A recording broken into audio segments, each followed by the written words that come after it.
Business restructuring or business combination as per Ind AS 103 will include all mergers, amalgamations, takeovers, acquisition, demerger, slump sale. So, any kind of corporate restructuring exercise that a company would have undergone will be part of the Ind AS 103, which is on business combination. Now, again, remember, Ind AS 103 on business combination covers what? It basically covers reporting. So, how the reporting should be by an entity which has a case of a business combination. But as far as we are concerned, as far as the valuation exam is concerned, we do not have to look at from the point of view of reporting. We need to look at it from the point of view of valuation. कि valuation में इसका क्या relevance है, and that is what we need to understand. So therefore, Puneet, it is nothing to do with the selling two products together. That is Yeah, yeah, I got that is confused now. yeah, good. Very good, very good.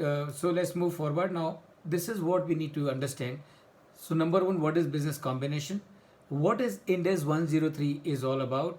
What is the purpose of Ind AS 103? And what is the purpose of Ind AS 103? Please remember. And this is what all of you must remember in general. Purpose of all the indices is same, is absolutely same of all the indices, all the 39 indices that you have in this country today. The purpose of all the 39 indices is same. And what is the purpose? The purpose is the accounts of the entity should be prepared in a way so that a reader of those financial statements, the balance sheet and the cash flow and the profit and loss statement, the reader of these financial statements should be able to get the right information. The balance sheet should reflect the fair value of the assets. That is the purpose of all the indices, and therefore by default it is the purpose of Ind AS 103 also.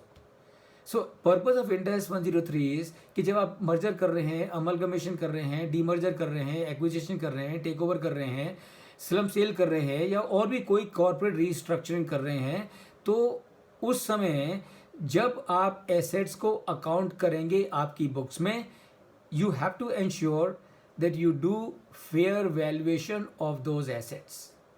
You do fair valuation of those assets and you recognize those assets in the books of the company based on the fair value.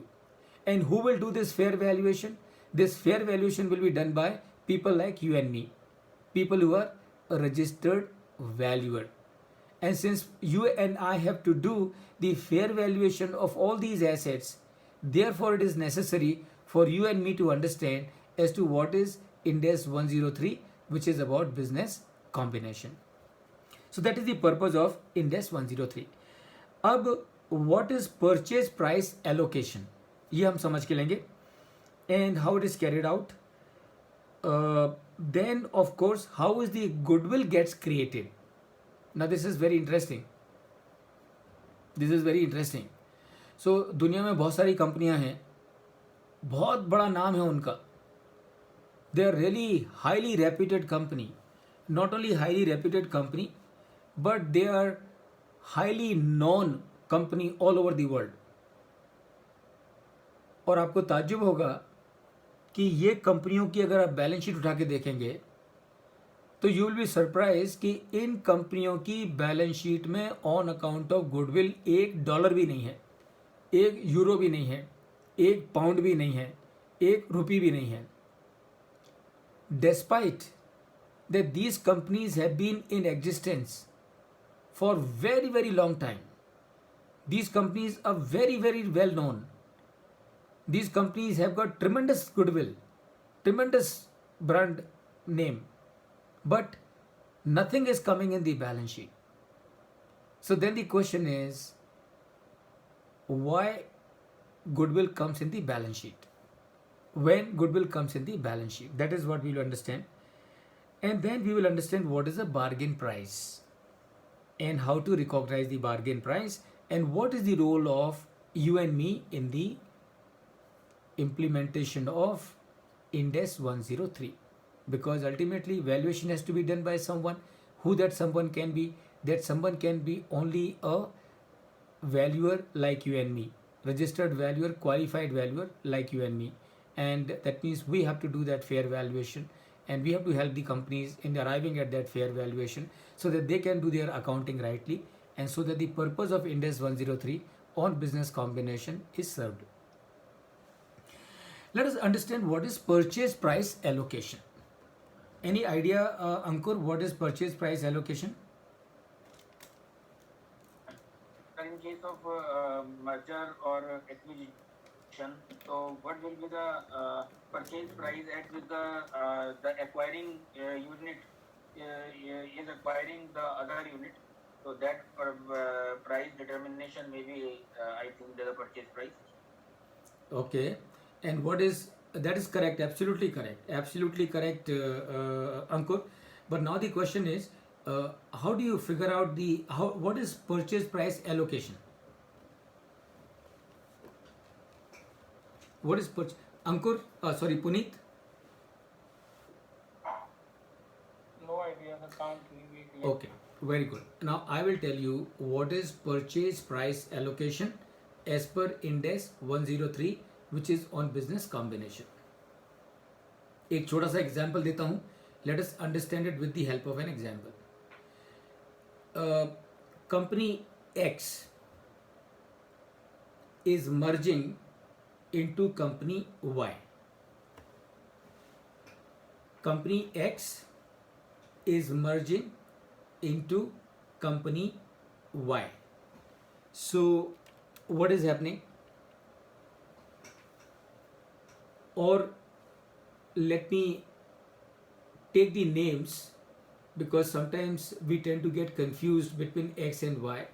So let me take the name, and let's say the merger is happening of in Vodafone and Idea.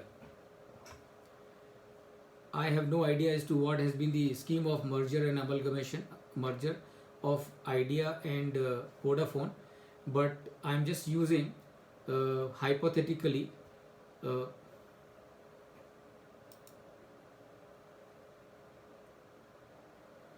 Are you able to see me? You can see the PPT, sir. And what about me? No, not you.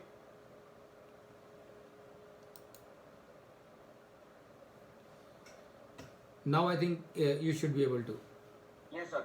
Okay, so let's come back to the example. So what I would, let's say the merger is happening between Idea and Vodafone.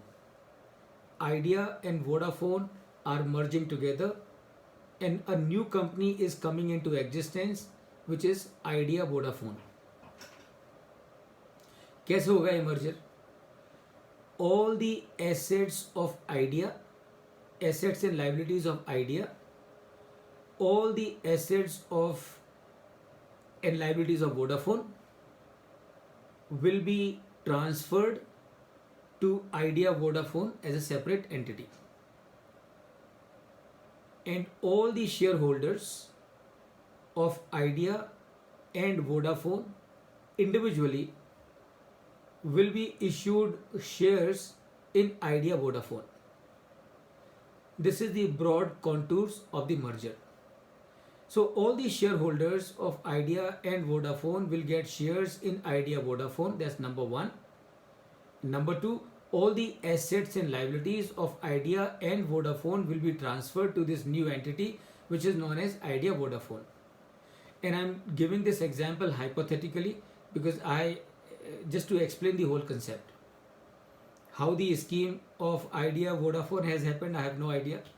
But for us to understand it hypothetically, I think is good enough. अब समझ के लीजिए क्या हो रहा है. अब Idea Vodafone as a company, as the transferee company,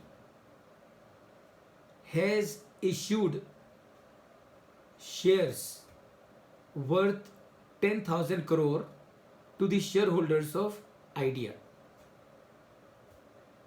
and all the assets and the liabilities of Idea have come to the new entity, which is Idea Vodafone. How will Idea Vodafone record the assets coming from Idea as a company or coming from Vodafone as a company?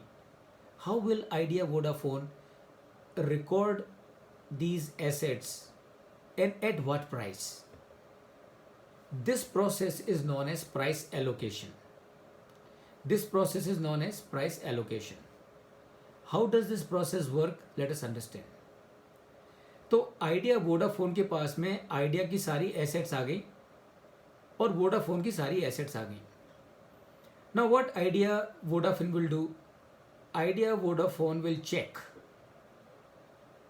which are the tangible assets that I have received from Idea as a company. Which are the tangible assets that I have received from Idea as a company? Fair valuation of all those assets will be done, and let's say that amount comes to 6,000 crore. ध्यान रखिए 10,000 करोड़ के shares issue किए हैं to the share holders of Idea. That means what is the price of this merger? Price of this merger is 10,000 crore. 10,000 crore में से 6,000 करोड़ का allocation हो गया. कहां पर एलोकेशन हो गया? 6,000 worth of tangible assets have been identified. What is the price? Is 10,000 crore. What you are doing? You're doing purchase price allocation. Out of 10,000 crore, 6,000 crore is allocated to the tangible assets. Now what you do? Now you examine and see what are the intangible assets which are there on the balance sheet of Idea as a company, which have come to the Idea Vodafone as a new entity. Again you will do the valuation of those intangible assets, and that means what? These intangible assets are there on the balance sheet of the company, and therefore you will appoint somebody as valuer.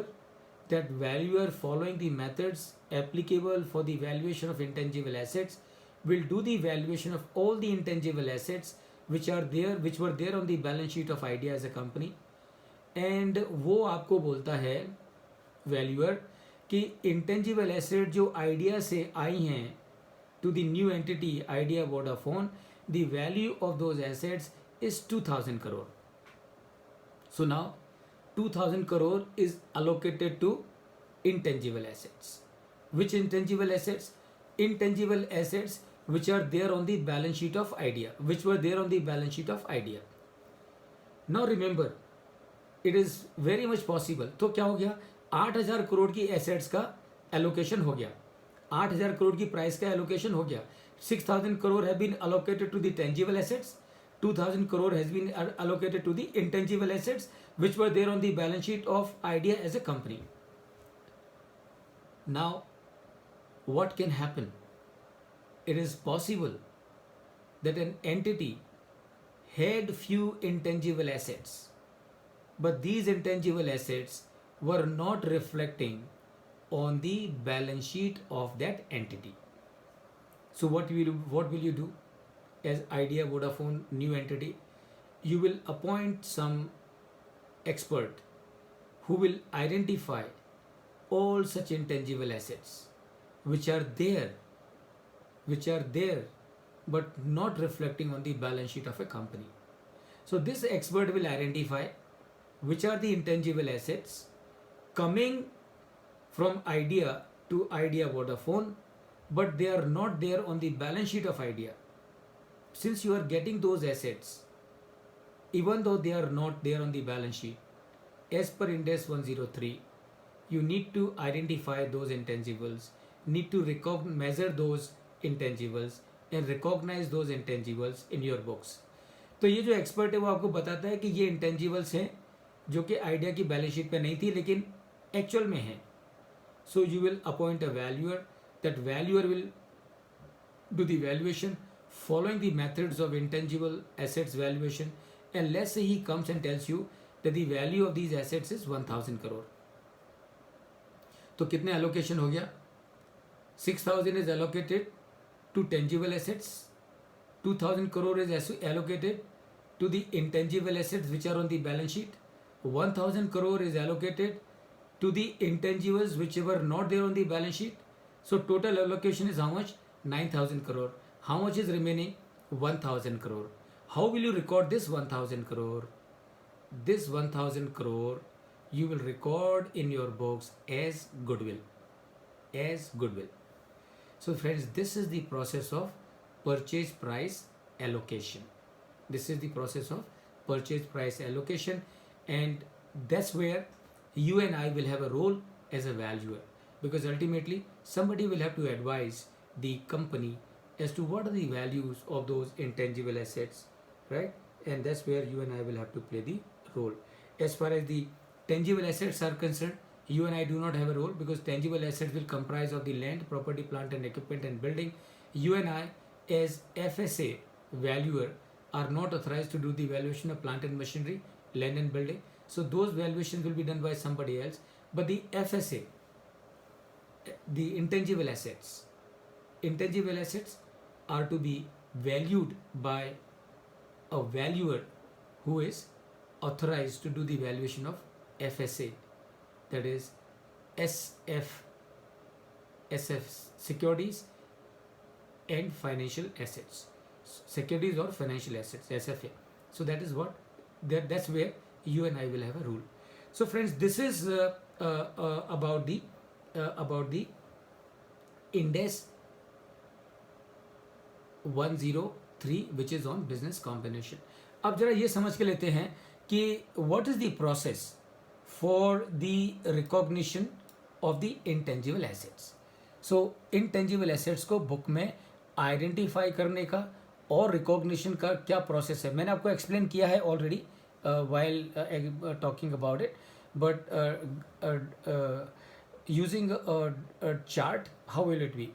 So you ask the first question to yourself: is the asset separable from goodwill, or does it arise from contractual and or legal right?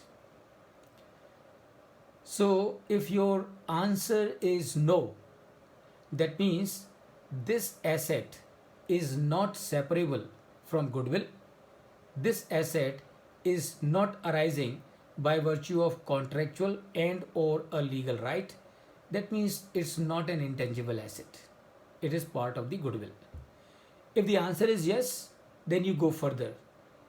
Ask yourself, can the value of the asset be determined reliably?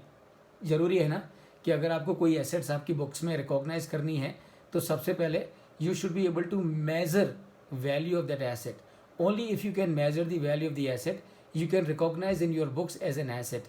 If you cannot measure the value of the asset, you obviously cannot recognize it in the books of your entity. So can the value of the asset be determined reliably? If the answer is no, it cannot be, then it is not an intangible asset, it is part of the goodwill. But if the value of the asset can be determined reliably, that means you can find out कि ये asset की क्या value है. In that case, select an appropriate method for valuation of intangible asset and recognize the intangible asset in your books at the value at which it is valued. So this, friends, is the process of recognition for the intangibles in the books.